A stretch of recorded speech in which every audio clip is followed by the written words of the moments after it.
when FEMA doesn't do its job, and we're not just talking about the lack of resources. The other problem with FEMA is they have all these bureaucratic regulations. I mentioned one on the podcast yesterday or the day before. They come across a big sign that says road closed. Now, there's a lot of people on the other side of that sign that are in distress and need help, but FEMA's like, oh, sorry, road closed. We can't get our vehicles across that. The road is closed. Now, all the other private rescue people and the churches are like, don't be crazy.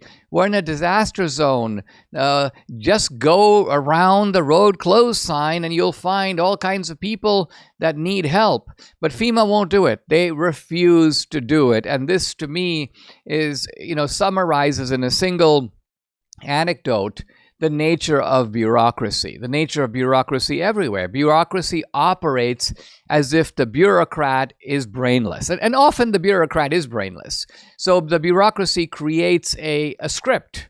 I mean, we see this in all. This is not, by the way, limited to government bureaucracy. You notice that sometimes when people who are representing an airline or a telemarketing company call you, it's quite obvious that what they're saying is mechanical.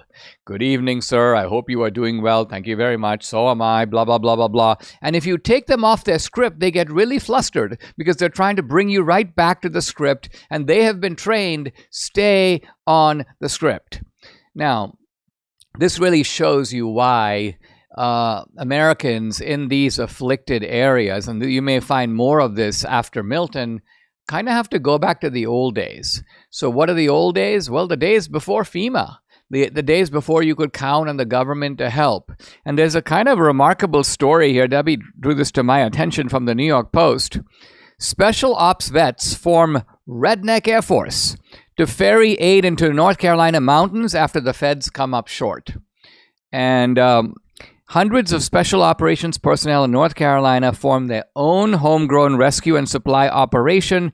They have grown tired of waiting for the government to get its act together. That's a polite way of saying that the government is not going to get its act together at all. And an ex-Green Beret named Adam Smith, interesting name, basically says, who's FEMA? Yeah, he goes on to say, this disaster has definitively proven without a shadow of a doubt FEMA's incompetence and incapability.